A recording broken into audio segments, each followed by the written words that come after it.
Eu queria partilhar com você sobre a beleza do Evangelho, né? Hoje, Jesus fala do pastor das ovelhas, que ele é a porta e que as ovelhas ouvem a sua voz. Mas eu queria que você me permitisse partilhar com você sobre o Evangelho do final de semana, né? No final de semana, o Evangelho era sobre o bom pastor.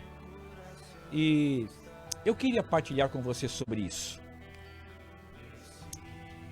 Para entender, né, e eu tenho, você pode até achar que é um defeito meu, né? Eu gosto de, quando eu vou fazer celebração, eu gosto de explicar bem a palavra. Porque eu entendo que aquela senhora de idade, a dona Mariazinha lá com 90 anos que vai na igreja, que talvez nunca foi na escola, ela tem o direito de voltar para casa entendendo o que a palavra queria falar.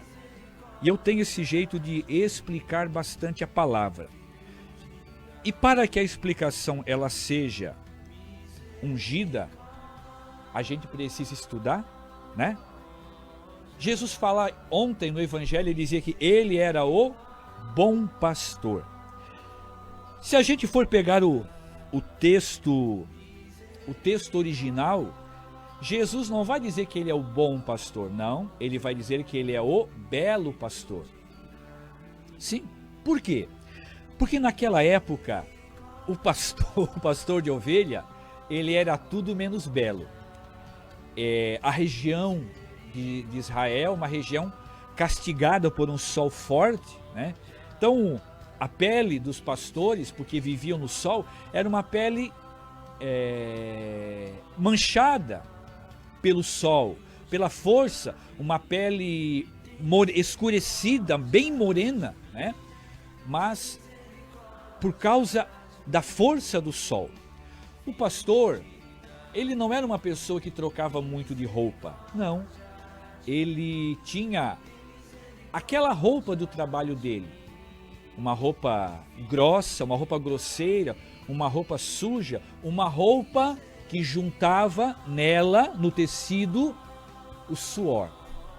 O pastor passava o dia debaixo do sol. E desculpe a palavra, o pastor era uma pessoa que fedia. Sim.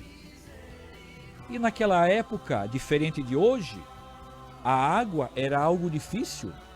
Hoje ainda não tem muita, não é uma coisa fácil de se achar no deserto lá de Israel água, né?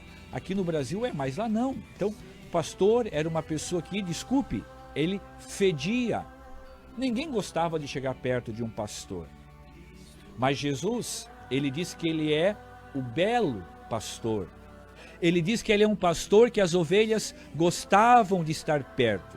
E outra coisa do Evangelho de ontem que me chama muito a atenção é o fato de Jesus falar do mercenário. Quem tem compromisso com a verdade não pode usar essa passagem e falar do mercenário da forma que hoje nós, do Ocidente, entendemos o significado de mercenário. Quem é mercenário? Mercenário para nós hoje é alguém que faz as coisas por dinheiro, pensa só no dinheiro. E naquela época, o significado da palavra mercenário era outro. Mercenário naquela época era como uma pessoa assalariada. Talvez o dono do rebanho, ele não tinha tempo ou a sua saúde não permitia que ele levasse o rebanho para pastar. Então ele contratava um assalariado.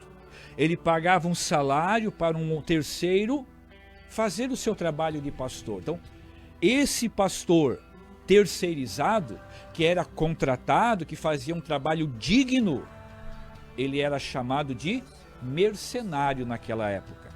É sobre ele que Jesus está se referindo. Irmãos, só que tem uma diferença. O mercenário, aquele trabalhador, quando ele via o inimigo chegar, ele fugia. Por quê? Porque ele não tinha amor, afeição laços, apego àquelas ovelhas. Eram ovelhas de outro, diferente do pastor, originalmente falando. É a mesma coisa hoje. Quantas pessoas a gente vê, até dentro da nossa comunidade, que quantos diáconos, padres, animadores de grupo bíblico, catequistas, pregadores, quantos de nós, veja, você que está olhando pela câmera agora, o diácono está batendo no peito, quantos de nós, ao invés de agirmos na nossa comunidade, no nosso trabalho pastoral, ao invés de agirmos como pastores, agimos como mercenários, como alguém que faz aquele trabalho porque espera algo em troca de Deus. Deus não faz negócio, Deus não faz troca. Ele nos chama para o trabalho pastoral, para que nós o façamos de livre e espontânea vontade. Você já foi numa vez numa cerimônia de matrimônio? Você reparou que lá o padre ou o bispo pergunta para os noivos se eles estão ali de livre e espontânea vontade? Porque se eles não estão ali de livre e espontânea vontade para abraçar aquele sacramento, se eles estão ali obrigados por alguma coisa, talvez obrigados porque engravidou a namorada, não há sacramento. Pode o rito todo acontecer, mas não acontece o sacramento do matrimônio. E aí o que é que faz? Muitas vezes o relacionamento, o dia a dia, cria amor. E aí o que é que faz? Procura o pároco. E o pároco então faz uma coisa que a igreja chama de convalidação. Mas o Senhor pergunta para mim e para você hoje: quem eu sou na minha comunidade? Um pastor? Alguém que trabalha com as ovelhas com amor, com dedicação? Ou um mercenário?